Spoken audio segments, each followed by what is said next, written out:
মাসাহ করা ফরজ। অতএব কানে ফুটা আছে, সে ফুটোতে আপনি অলংকার ব্যবহার করছেন না, সেখানে পানি দেওয়ার তো প্রশ্নই ওঠে না, কারণ পানি তো পুরো কানেই দেওয়া জরুরি না, ফুটো দেওয়ার তো প্রশ্নই ওঠে না, যার কারণে অজু আপনার হয়ে যাবে, কোনো সমস্যা নেই।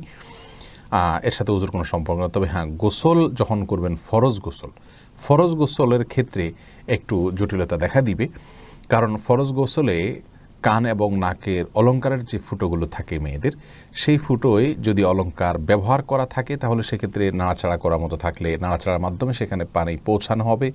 আর যদি সেটা না হয় তাহলে সেক্ষেত্রে, অর্থাৎ অলংকার ব্যবহার করা না থাকে, খালি ছিদ্র থাকে, তাহলে যতটুকু সম্ভব ডোলে সেখানে পানি ঢোকানোর চেষ্টা করতে হবে। তবে অন্য কিছু দিয়ে আলতোভাবে ভিজিয়ে সেটাকে কষ্ট করে আপনার গর্তে ঢুকিয়ে সেটাকে নাড়াচাড়া করে পানি পৌঁছানোর কোনো প্রয়োজন নেই, কারণ ইসলামীভাবে আমাদের কষ্ট করতে বলেনি।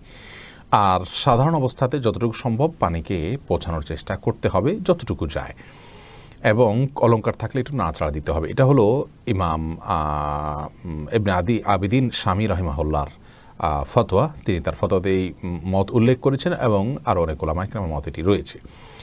আর এর বাইরে সৌদি আরব ওলামা ইকরামের মধ্যে অনেকেই বলেছেন যে আমাদেরকে শরীরের বাহ্যিক অংশে পানি পৌঁছতে বলা হয়েছে, অথবা আমরা বাহ্যিক অংশে পানি পৌঁছাবো, ভেতরের অংশে পানি পৌঁছানো আমাদের দায়িত্ব নয়।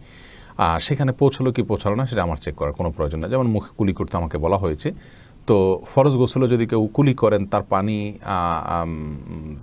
পানি তার প্রতিটি জায়গায় পৌঁছলো কিনা, দাঁতের ফাঁকে চিপায়, এটা আমার দেখার বিষয় না। আমি পানি পৌঁছালাম, আমার দায়িত্ব পালন হয়ে গেল। যাই হোক, তো সতর্কতামূলক হলো যে ওজুর সময়তে এমনি অলংকারগুলো না পড়ে, তো না পড়লে সেই জায়গাটাতে পানি চলে গেল, এটাকে আমি সতর্কতামূলক মত মনে করছি।